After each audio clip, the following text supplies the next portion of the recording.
Kuna watu wengi wana mawazo makubwa sana. Kuna watu wengi wana ndoto kubwa na maono ya kuibadilisha dunia, ila bahati mbaya ni kwamba wanasubiri kwanza wawe na kila kitu wanachokihitaji ndio waanze kutekeleza mawazo yao.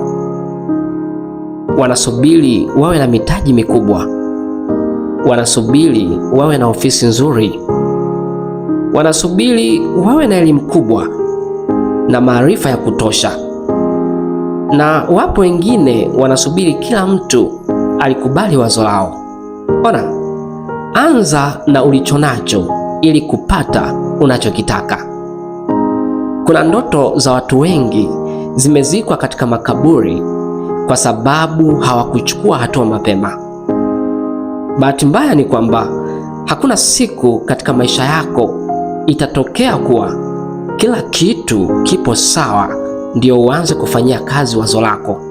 Believe me, ukitaka kuthibitisha hilo, jiulize, ni muda gani umepita tangu tuambie utaanza?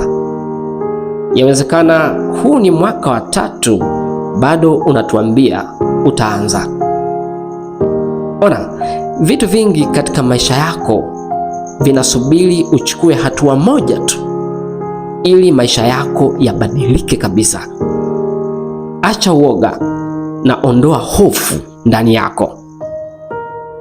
Tatizo la watu wengi ni kuwa wanaangalia wasivyo navyo badala ya kuangalia walivyo navyo ili kutekeleza mawazo yao. Ukitafuta sababu ya kwa nini usianze, huwezi kuikosa.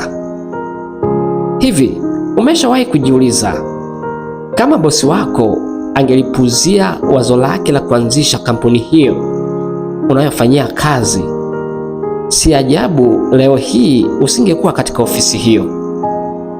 Ni kweli kabisa, nafahamu ilivyo ngumu kupambania ndoto au wazo lako ikiwa mazingira ulionayo hayakupi ushirikiano. Lakini kuna wakati unatakiwa ujilazimishe kuchukua hatua katika mazingira magumu na ya kukuumiza katika maisha yako. Kwa nini? Kwa sababu chochote unachokifanya, hata kama unakiona ni kidogo kiasi gani, kina nafasi kubwa sana ya kukufanikisha. Kama leo ukiamua kuvunja ukuta kwa kutumia nyundo yako, si pigo moja pekee litavunja ukuta, bali ni mkusanyiko wa mapigo zaidi ya 100 ndiyo yatakayovunja ukuta.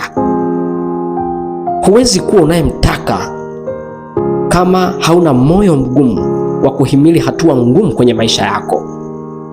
Ona, dunia haitoi kitu kikubwa kwa mtu aliye dhaifu. Acha kujifungia chumbani ukitumaini fursa zitakuja mlangoni mwako.